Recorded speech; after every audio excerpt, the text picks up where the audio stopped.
ஒரு சுமாருக்கும் கீழே ஒரு படம் தான். ஒரு நல்ல நல்ல படமாக வர வேண்டியது. நல்ல பிளாட் எடுத்திருந்தாங்க. அது ஸ்க்ரீன் ப்ளேவாக பண்ணும்போது பெருசாக என்கேஜிங்காக இல்லாதது ஒரு பெரும் குறை தான் நினைக்கிறேன். ஏன்னா இன்னும் நல்லா என்டர்டெய்னிங்காக கொடுத்துருக்கலாம். எல்லாமே முயற்சி பண்ணியிருக்காங்க. காமெடி, ஆக்ஷனு, பேய் விஷயங்கள் இதெல்லாம்.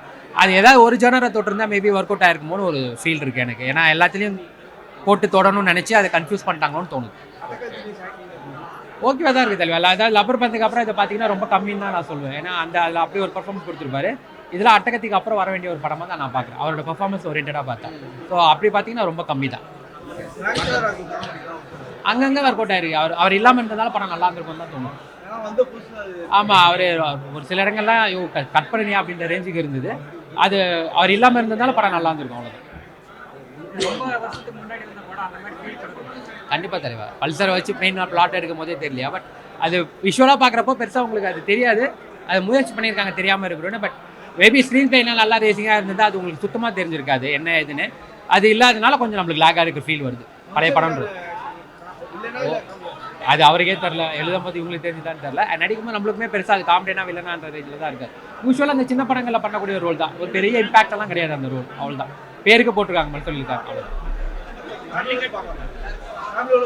பார்க்கலாம், பார்க்கணுன்னா உங்களுக்கு படம் நல்லா இன்ட்ரெஸ்டிங்காக இருக்கும்ல. அப்படின்னா காசு வேஸ்ட் பண்ணணும்னா கேட்டிங்கன்னா நான் வேணான்னு தான் சொல்லுவேன். அப்புறம் அது வேற அடிக்கிறாங்க, நல்லா இல்லைன்னு சொன்னால் அது வேற அடிக்கிறாங்க. எதுக்கு தேவையில்லாம. இல்லைனா படத்தில் பைக்கில் ஆவி இருக்க மாதிரி.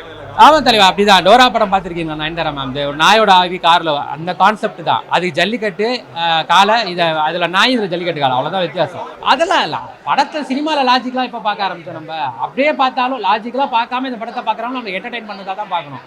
அப்படி பெருசாக நம்மளுக்கு என்டர்டெயின் பண்ணலை. அதுதான் குறையா சொல்கிறேன். லாஜிக்கலாக பிளாட்டெல்லாம் நல்ல பிளாட்டு தான். நல்ல படமாக வர வேண்டியதை அதிலே அந்த புதுசாக அவங்களோட எஃபர்ட்டை போடலன்றது அவ்வளோதான். ஜல்லிக்கட்டில் இதுக்கு முன்னாடி நிறைய நியூஸில் பார்த்துருப்போம். அந்த ஆண்ட பரம்பரைன்ற விஷயத்தில் அடிமட்ட மக்களோட அவங்க அதுதான் பேசியிருக்காங்க. அது வெறும் வார்த்தைகளாக டயலாகாக வச்சிருக்கிறது இம்பாக்டாக இல்லைன்ற அவ்வளோதான். நம்ம முடியல. ஆனால் நம்ம முடியலாலும் இவங்க அதையே கொஞ்சம் நல்லா ஸ்க்ரீன் பிளேயில் ஒழுங்காக கொண்டு போயிருந்தாங்கன்னா கண்டிப்பாக நல்லா ஒர்க் அவுட் ஆகிருக்கும். அந்த பல்சரையே ஃபோக்கஸ் பண்ணி ஃபுல்லாக விதவிதமாக காட்டியிருக்கணும். பிஜிஎம்லாம் பிரமாதமாக போட்டு மியூசிக்லாம் பண்ணால் வந்து வச்சுக்கிங்க ஆடியன்ஸ்க்கு இன்னும் கொஞ்சம் விருப்பமாக உட்காருவாங்க. டேய் மியூசிக் நல்லா இருக்குறா பயங்கரமாக, அதுக்காக மியூசிக்காகவே படம் பார்க்கலாம், பயம் பத்துறாங்க நம்ம அப்படின்னு கேட்கலாம். சாதாரணமாக காட்டுற மாதிரி இருக்குது. பல்சரை அங்கங்கே வாங்குறாங்க. அந்த பல்சரை வாங்குறவங்க ஒவ்வொருத்தரும் ஆக்சிடென்ட் ஆகிடுறாங்க. ஒவ்வொருத்தர் இது வராங்க. கடைசியில் கதாநாயகிட்ட வருது. அந்த பல்சரில் மேலே என்ன இருக்குது, இதுதான் கதை. ஸ்க்ரீன் பிளே தான் சார் மைனஸ் ரொம்ப குறை. First half full lag. நம்ம இந்த லேகாலே தலையை பிச்சுக்கலாமா இருக்குது. முடியும் கம்மியாக இருக்கலாம் பிச்சுப்போம். டிவிகே தலைவர் விஜய் அவர்கள் 1000 கோடி ரூபாய் பணத்தை விட்டுட்டு அரசியலுக்கு வந்திருக்காங்க. 1000 கோடி வச்சிருக்காருலக்கு மேலேயே அந்த பணத்தை மக்களுக்கு செலவு பண்ணிட்டு அப்புறம் ஓட்டு கேட்கலாம்ல. என்னடா இவன் முட்டா பையன் அரசியல் பேசிட்டு இருக்கா. படத்தை பேச வேண்டிய இடத்துல அரசியலை பற்றி பேசுகிறாங்க, அரசியல் பேச வேண்டிய இடத்துல படத்தை பற்றி பேசிகிட்டு இருக்காங்க. ஸோ எதுக்காக இந்த டாப்பிக்கை நான் சுட்டி காட்டுறேன் அப்படின்னா, எங்கெங்கே என்னென்ன பண்ணணும்னு இருக்கு. நான் கருமாதி வீட்டில் போயிட்டு எங்கே நாளைக்கு கல்யாணம் வந்துருங்கன்னு சொன்னால் வந்துருவாங்களா? கருப்பு பல்சர் படம் எப்படி இருக்குன்னு கேட்டிங்கன்னா, கண்ணை கூசுற அளவு நல்லா பிரைட்டாக கருப்பாக பண்ணியிருக்காங்க. நம்ம மனசில் என்ன நினைக்க தோணும், கருப்பு பல்சர்னா பைக்கை பேஸ் மீது பண்ணியிருக்காங்க போல அப்படின்னு நினைக்க தோணும். ஆனால் படத்தில் பைக்கையும் காமிச்சிருக்காங்க, பைக்கை மீறின ஒரு விஷயத்தையும் காமிச்சிருக்காங்க. படத்தில் ட்விஸ்ட் இருக்குது, காமெடியும் சூப்பராக இருக்குது. ஃபர்ஸ்ட் ஆஃப் கம்பேர் பண்ணும்போது செகண்ட் ஆஃப் நல்லாவே இருக்குது. ஃபர்ஸ்ட் ஆஃப் கொஞ்சம் ஸ்லோவாக போகிற மாதிரி ஃபீல் ஆகுது. காரணம் என்னன்னா ரொம்ப நேரம் பேசிகிட்டே இருக்க மாதிரி ஃபீல் ஆகுது. ஓவராலாக படம் சூப்பராக இருக்குது. டெக்னிக்கலாக நல்லா இருக்குது, மியூசிக்காக நல்லா இருக்குது, ரொம்ப சூப்பராக பண்ணியிருக்காங்க. அவரோட ஆக்டிங் நம்ம இதுக்கு முன்னாடி பார்த்தது இல்லையா? குக்கு படம் பார்த்துருக்கீங்களா? அவருடைய கண்ணு என்னென்ன காலாச்சு, இன்னைக்கு வரைக்கும் அதை பொருட்படுத்தாமல் ரொம்ப சூப்பராக நடிச்சுக்கிட்டு இருக்காரு. அவருடைய வேட்டும் அடுத்து காத்துக்கிட்டு இருக்கும். நான் எதுவுமே எக்ஸ்பெக்ட் பண்ணிட்டு வரல. கருப்பு பல்சர்ன்றது ஒரு காமெடி படம் மாதிரி இருந்துச்சு. பட் ரொம்ப நல்லா எடுத்திருக்காங்க, அவ்வளோதான். நல்லா பண்ணியிருக்காரு. டியூவல் ரோல் அவருக்கு, ஃப்ளாஷ்பேக் அண்ட் கரண்ட் போர்ஷனை நல்லா பண்ணியிருக்காரு. லாஜிக்காக சிங்க் ஆகுது, லாஜிக்காக ஓரளவு சிங்க் ஆகுது. அண்டு இது ஃபேமிலி ஆடியன்ஸ் பார்க்கலாம், தாராளமாக பார்க்கலாம். ஜல்லிக்கட்டு ஒரு போர்ஷன் தான். அது மேஜர் ஹைலைட் கிடையாது. பட் அது ஃப்ளாஷ்பேக்கில் முக்கியமான ஒரு போர்ஷனாக காட்டியிருக்காரு. மெசேஜ்ன்றது எதுவுமே கிடையாதுங்க. இது ஃபுல் அண்ட் ஃபுல் ஒரு காமெடி என்டர்டெய்னர். சின்ன பசங்கள்லேருந்து பெரியவங்க வரைக்கும் பார்க்கலாம் படத்தை. ஜாதி மதம் வேறுபாடை தாண்டினதுங்க சினிமா. இதுக்கும் அதுக்கும் எந்த சம்மந்தமே கிடையாது. தேவையில்லாமல் ஜாதி எழுக்காளிங்க. ரொம்ப சீரியஸான வில்லனாக பார்த்துட்டு இதில் காமெடியனாக பார்க்கறதுக்கு சூப்பராக இருக்குது. அவர் எக்ஸ்பீரியன்ஸுக்கு பிரித்து மேய்ஞ்சிருக்காரு அந்த கேரக்டரை. நல்லா பண்ணியிருக்காங்க. ஓவரால் ஸ்கோர் நல்லா இருக்குது படத்துக்கு. அப்படி மாதிரி தெரியல. ஏன்னா ஒரு சினிமா எடுத்து ரிலீஸ் பண்ணுறதுன்றது ஒரு வீடு கட்டுறதை விட குழந்தை பெற்றுக்கிறத விட ரொம்ப கஷ்டமான ப்ராசஸ்ஸு. டைரக்டருக்கு உண்டான உழைப்புக்கும் அவருக்கு உண்டான ஊதியத்துக்கும் இந்த படம் ஒரு பெரிய வெற்றியை கொடுக்கும்னு நான் வேண்டிக்கிறேன். லாஜிக்ஸ்னு பார்க்க முடியாது. ஏன்னா அது நம்ம என்ன விஷயம் சொல்ல வராங்கன்றதான் நம்ம பார்க்கணுமே தவிர அதில் லாஜிக்ன்றது தெரியல. அதை நம்ம அணுகலாம். இப்போ நம்மளுக்குள்ளேயே நம்ம ஆவி வருதுன்னா நம்ம அது லாஜிக்னா எப்படி அது சயின்ஸ் அப்படி இப்படின்னு சொல்லி நம்ம நிறைய விஷயம் போக ஆரம்பிப்போம். இது நம்ம படமாக மட்டும் பார்த்தோன்னா நம்மளுக்கு போதுமானது தான். இத்தனை வருஷம் கழிச்சு படம் தேட்டருக்கு வந்ததே சந்தோஷமான விஷயம் தான். ஸோ இந்த சப்போர்ட் பண்ணணும்னு சொல்கிறேன். ஏன்னா டேரக்டர் ப்ளஸ் அவர் ப்ரொடியூசராக பண்ணியிருக்காரு. ரொம்ப கஷ்டப்பட்டு படத்தை வந்து கொஞ்சம் முன் வச்சு இவ்வளோ தூரம் கொண்டு வந்திருக்காங்க. ஸோ அதை நம்ம அப்படி பார்த்து அந்த படத்தை சப்போர்ட் பண்ணி கொஞ்சம் அடுத்து பண்ணால் இன்னும் கொஞ்சம் பெட்டராக. ஏன்னா ஃபினான்ஷியல் பிரச்சனைனால படம் கொஞ்சம் நின்று இருக்குன்னு கேள்விப்பட்டேன். பட் இப்போ படம் நல்லா வந்திருக்கு, நீங்கள் பாருங்கள். ஸோ நல்லா காமெடி கலந்த ஒரு கமர்ஷியலாக தான் இருக்குது. படம் நல்லா இருக்குண்ணா. டைரக்டர் வந்து நல்லா பண்ணியிருக்காரு. படம் வந்து நல்லா ஒரு குடும்பத்தோடு வந்து பார்க்கலாம். நாங்கள் பார்த்ததை விட மக்கள் வந்து பார்த்துட்டு சொன்னாங்கன்னா டைரக்டருக்கு வந்து நல்ல ஒரு இது பிளாக் பஸ்டர் அடையின மூவி நல்லாவே பண்ணியிருக்காரு டைரக்டர். மன்சூர் சார் வந்து ஃபஸ்ட்டு ஃபுல்லாகவே காமெடி தான். வந்தாங்கன்னா மக்கள் சிரிச்சுட்டு போகலாம். என்னைக்கு எடுத்தாலும் ஓடனா படம் நல்லாயிருக்கும், அவ்வளோதான். நல்லா எடுத்தால் மக்களுக்கு நல்லா கருத்து விடுறது நல்லாயிருக்கும்.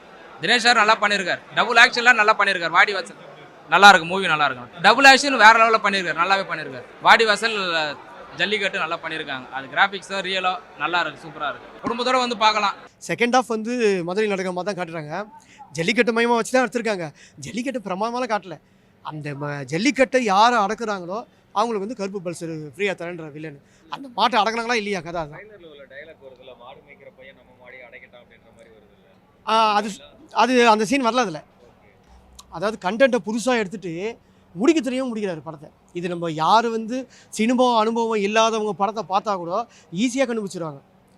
ஏனோ தானோ டக்குனு முடிச்ச மாதிரியே இதுன்னு. இதில் வேற வந்து பார்ட் 2க்கு உண்டான ஈடு கொடுத்துருக்காரு. அதுதான் காமெடியாக இருக்குது. இதில் வேற அவரே கதனைன்னு சொல்கிறாரு, பார்ட் 2ல் சந்திக்கலான்ட்டு. இல்லை ரப்பர் பந்து போலலாம் நல்லா பண்ணல. கண்டிப்பாக அவருக்கு வந்து இதுவாகிடும் சார், ப்ளஸ்ஸாக வராது, மைனஸாக தான் ஆகிடும். ஏன்னா வந்து ஏன்னு சொல்லுங்கள், அட்டகத்தில் நல்லா இப்போ எல்லோரும் தினேஷ் மேலே குறை சொல்லுவாங்கன்னா, அப்போ வந்து நீங்களாம் வந்து தனியாகவே நடிக்க முடியாது. உங்களால் யாராவது டேரக்டருங்க வந்து உங்களை வந்து மெயின்டெனன்ஸ் பண்ணால் மட்டும்தான் உங்களால் நடிக்க முடியும்னு சொல்லிட்டு ஒரு மெயின் வரும். ஏன்னா அட்டகத்தி தினேஷ் வந்து ரப்பர் பந்து நல்லா நடிச்சார், நல்லா பண்ணார். இதில் ஏன் அவங்க சரியாக வேலை வாங்க முடியல, அந்தளவுக்கு நடிக்க வைக்க முடியல. அப்போ ஸோ வந்து டேரக்டர் தான். சரி, இவ்வளோ வருஷமாக நடிச்சிருங்க நம்ம சூப்பர் ஸ்டார் ரஜினிகாந்தே. ஒவ்வொரு சீன்ஸுங்களையும் அவன் நினச்சி அப்படி வேணால் பண்ணலாம். ஆனால் நடிப்பை வந்து நடிச்சிட்டு டேரக்டர்கிட்ட போய் பார்த்துட்டு நான் நல்லா பண்ணிக்கிறேன்னு இப்போது வந்து அறிமுகம் ஆர்டிஸ்ட் மாதிரி போய் கேட்குறாரு. ஸோ அதுதான் வந்து இதுதான். ஸோ ஒரு படைப்பை உருவாக்குறது டேரக்டர் தான். டேரக்டர்கிட்ட அதுவுமே இல்லை. ஸோ இந்த படத்தில் வந்து வேஸ்ட்டுன்னு சொன்னால் டேரக்டர் தான். நம்ம கதாநாயகன் வேஸ்ட்டுன்னு சொல்லக்கூடாது, டேரக்டர் மேலே தான் குறை சொல்லணும். மன்சூர் அதான் சொன்னேன், இப்போ எக்ஸ்பீரியன்ஸ் உள்ள ஆர்டிஸ்ட் அவர் மன்சூர். டேரக்டரும் சரியாக மெயின்டைன் பண்ணல. அவர் நடிப்பு நம்ம ஒவ்வொரு இடத்துலலாம் வரும்போதெல்லாம் மூஞ்சி செலவிக்கிற மாதிரி இருக்குது. நடிப்பு நல்லாவே இல்லை சார். ஒரு தடவை வந்து பார்ப்பாங்க சார், பார்த்துட்டு ஏன்டப்பா வந்தோன்னு சொல்லி தலையை பிச்சுன்னு போயிடுவாங்க. தினேஷ் நடிப்பு பற்றி சொல்ல வேண்டிய அவசியம் இல்லை, மிக அருமையாக நடிச்சிருக்காரு. ஜல்லிக்கட்டு விஷயத்த மிக அருமையாக சொல்லியிருக்காங்க அந்த படத்தில். நல்ல நாள் வரும்போது அந்த வண்டியை சாமியாக நினச்சி ஒரு பொருளாக நினச்சி தானே எல்லாருமே வண்டி வச்சுருக்க எல்லாருமே வழிபடுறாங்க. அது மாதிரி அந்த வண்டிக்கு ஒரு உயிர் விஷயத்தை அழகாக சொல்லியிருக்காங்க. இடைவேளைக்கு அப்புறம் வர அந்த ஜல்லிக்கட்டில் ஒரு பாட்டு ஒன்று வருது, மிக சூப்பராக இருக்குது. மன்சூர் அலிகான் சாரை பற்றி நம்ம சொல்ல வேண்டிய அவசியமே இல்லை. அவர் கேரக்டர் வந்து வில்லன் கலந்த ஒரு காமெடி கேரக்டர் இதில் சூப்பராக பண்ணியிருக்காங்க. அதெல்லாம் பார்த்தீங்கன்னா பாரம்பரிய ஜல்லிக்கட்டுடைய விளையாட்டு அதில் படத்தில் பண்ணியிருக்காங்க. இந்த படத்தில் வந்து பார்த்திங்கன்னா கதை அம்சம் சூப்பராக பண்ணியிருக்காரு. டைரக்ஷன் நல்லா பண்ணியிருக்காரு. இன்னொரு விஷயம் கேட்டிங்கன்னா இந்த படத்தில் வந்து காமெடி, சென்டிமெண்ட், வீரம் இதில் எல்லாமே இதில் பண்ணியிருக்காரு. நல்லா இருக்குது, சாங்கும் நல்லா இருக்குது. குடும்பத்தோடு வந்து இந்த படத்தை பாருங்கள், ஒரு என்ஜாய்மெண்ட்டாக இருக்கும். எல்லோரும் வந்து தியேட்டரில் வந்து படம் பாருங்கள்.